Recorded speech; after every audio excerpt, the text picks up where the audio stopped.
Week 10, lesson 3. Okay, we're going to solve absolute value inequalities by graphing and using algebra. So let's start with the graphing on this first example. The first thing I'm going to do is I'm going to factor out a 2 inside the absolute value bars.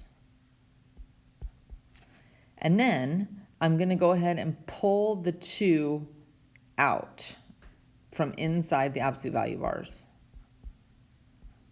All right, and the reason I'm doing that is because I know what this looks like when I graph it. It's a V that has been moved over 2 units to the right. Now this is going to make it 2 times as tall as usual, which means if I used to go over 1 and up 1, I'm going to go up 2.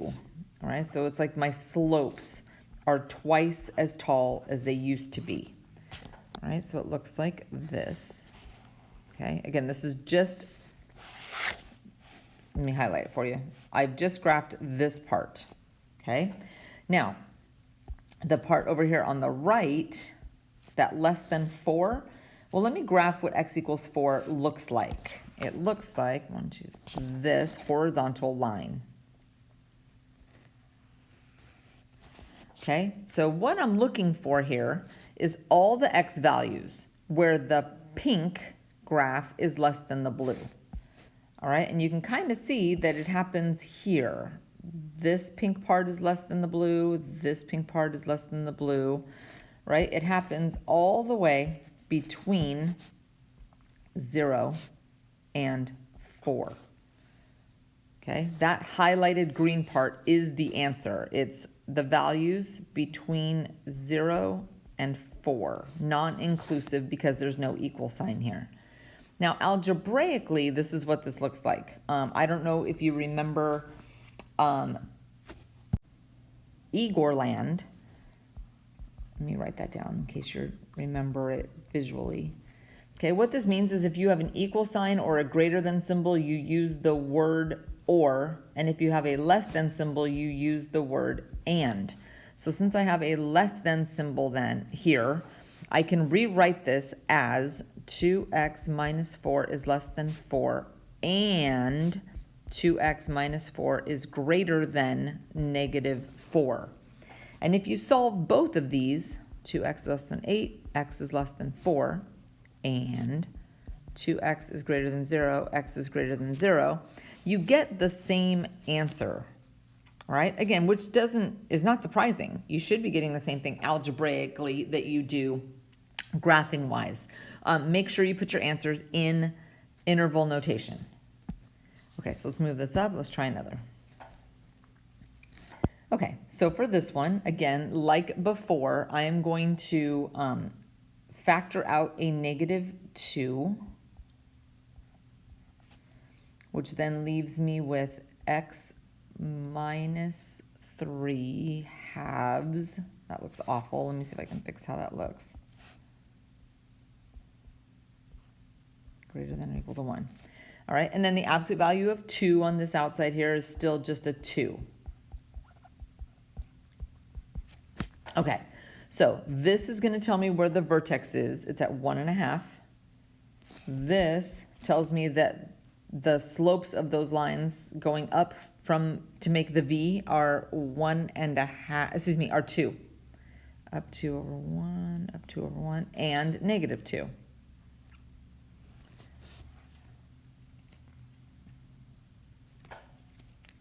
Okay, sorry, getting out my straight edge here to try to graph this nicely for you.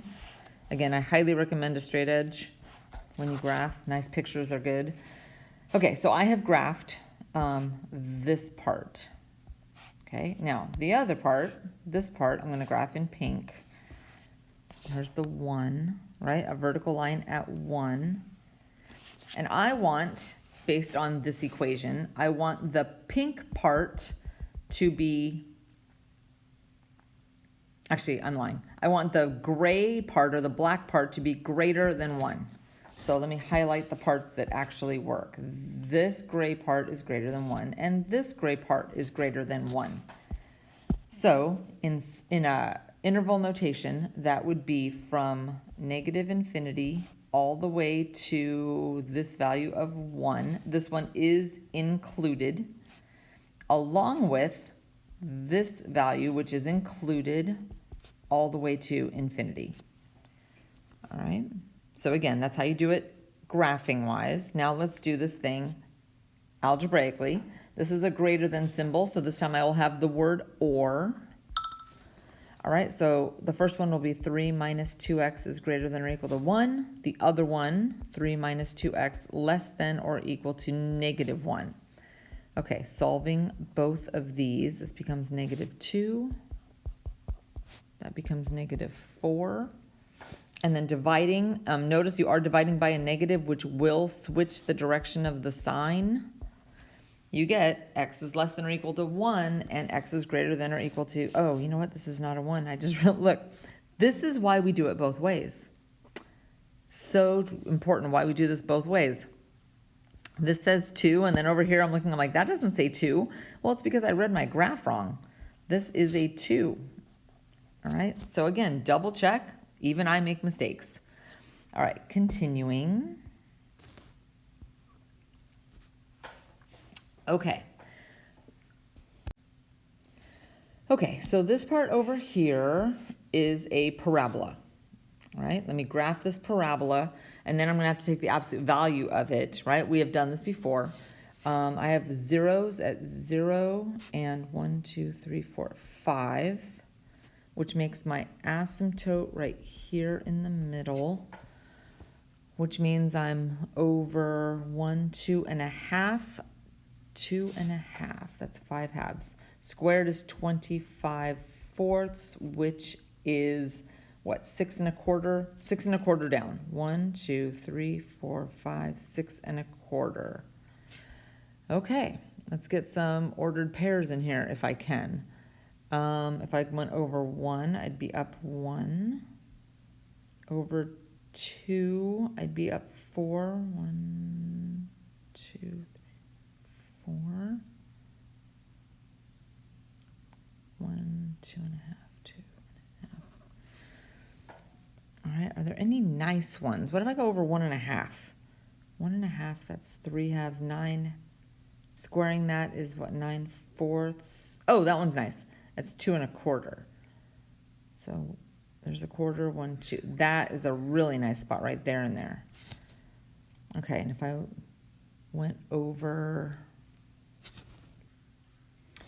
okay, so from this point, if I go over 3.5, that puts me, let's see, here's a half, 1, 2, 3, 3.5 is what, 6, 7 halves. Squared is 49/4, which is what, 12 1/4. Okay, that's nice. So here's the quarter, 1, 2, 3, 4, 5, 6, 7, 8, 9, 10, 11, 12. 1, 2, 3.5, 1/2, 1, 2, 3. Okay. Again, the more ordered pairs you have on here that are accurate, that are very easily defined, I guess, the better graph you're going to get. Okay, so this is what it looks like without the absolute value. All right, I'm going to kind of make this part dotted. And the reason I'm making that part dotted is once you take the absolute value, anything that's in the negative area, right, anything that's from the x-axis down gets reflected. So let me go ahead and reflect that dotted part. So 1, 2, 3, 4, 5, 6 1/4. 1, 2, 3, 4, 5, 6 1/4. These go up 4, 4, 1, 2, 3, 4. I'm realizing that I probably should have at least one more ordered pair down here. If I go over 1/2, that means I go up 1/4. So there's a dot there and a dot there. Oh, those are really nice. Okay, so here we go. Okay, so now that I've got this really nicely drawn in pink with no dotted lines or anything, this is the absolute value graph here. Okay, now this part, the 6, I'm going to do in blue, which is right, let me draw that in. It's a vertical, excuse me, a line, horizontal line. Okay, so I want the pink part to be less than the blue part. So let me grab a highlighter. this pink part is less, this pink part is less, that pink part is less, and that pink part is less. Whew, okay, that's a lot. All right, so let me see if I can write that up in interval notation. So I don't have an equal sign, so none of these points are included. So it looks like it goes from -1 to 2. That's a -1. And then it starts back up at 3 and goes all the way to 6. Okay. In fact, let me see if I can erase some of this stuff. Oh, it won't let me. Interesting. Okay. Anyway, let's do this thing algebraically and see if we get the same answer, which again we should, and if not, then we'll go back and figure out what our mistake is. Okay, so this is a less than, so this is going to be an and. So I'm going to have x squared minus 5x is less than 6, and x squared minus 5x is greater than -6. Moving those over so that they're less than 0 or greater than 0, because that's how you solve quadratics. Okay, so this one factors to be x minus 6 and x plus 1. And then this one factors to be x minus 2 and x minus 3. Okay, so for the one over here on the left, let's draw this little number line here. I'm going to have a -1 and a 6, open circles. And if I test areas, right, so test a number over here, test a number in between, test over here, you'll figure out that the shading goes here in the middle. And then if you graph this one and it goes from 2 to 3, also open circles, and you test an area over here in the middle and on the right, you'll get this. So now the question is, how do I combine these two things, right? So let's put all this information from both number lines, right? Here's the -1, the 2, the 3, and the 6. These all have open circles, and see where these things overlap. So it looks like it would go from -1 all the way up here to 2. It doesn't look like there's any shading between 2 and 3. From 3 to 6, so 6 would be over here. It looks like there's shading from 3 to 6, and then nothing from 6 on. So this picture is the exact same as what we have right here. Okay, now for this last one, let's see. So to graph this over here on the left, I know that I have a vertical asymptote at 1/2. Because of the denominator. I know I have a horizontal asymptote of y equals 0 because of the degree of the denominator being greater than that of the numerator. If you pick out some x values and some y values, you will figure out that you've got an ordered pair here, there's an ordered pair here. Again, you can figure this part out either with your calculator or using a little bit of scratch, but we've got this picture along with this picture. All right, and then we need to graph where 1 is. I'll do that in pink. Here's 1. All right, and then you just have to figure out, okay, do you want the black below the pink or the black above the pink? So it looks like I want the black to be below the pink. So highlighting that, that would be this part along with this part. Excuse me. Okay, so in interval notation, it looks like we go from -infinity all the way to, is that 0? To 0, neither of them inclusive. And then we start back up again at 1, non-inclusive to infinity. Okay, now let's do this algebraically. So I'm going to have 1 over 2x minus 1 is less than 1, and 1 over 2x minus 1 is greater than -1. Okay, so here's the thing. I can't just cross multiply this, all right? I can't just cross multiply it. And the reason is I don't know if 2x minus 1 is positive or negative, right? So I don't know whether it switches the sign or not. So I'm going to have to solve this as if it was an equal sign, and then I'll figure out where the shading goes. Oh, sorry, I don't know why I wrote a 0 there. Let me get rid of that.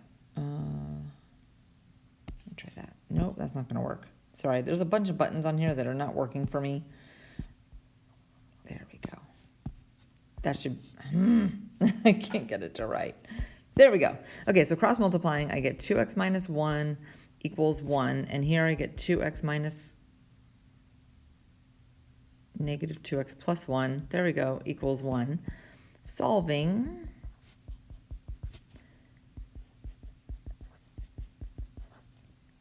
Okay, so the two important parts here are at 0 and at 1. Okay, and the reason I'm graphing this is because of the inequalities, there has to be shading, right? There has to be shading. So that means there's some range of values, not just those two answers, right? In fact, those have open circles on them. So you've got to test numbers. So if I test something over here in the negative and I put it into the original, it will come out to be true. If I test something in the middle, let's say, I don't know, 1/2, it does not come out to be true. And if I test something over here, these will come out to be true. So this answer is the same as the graph.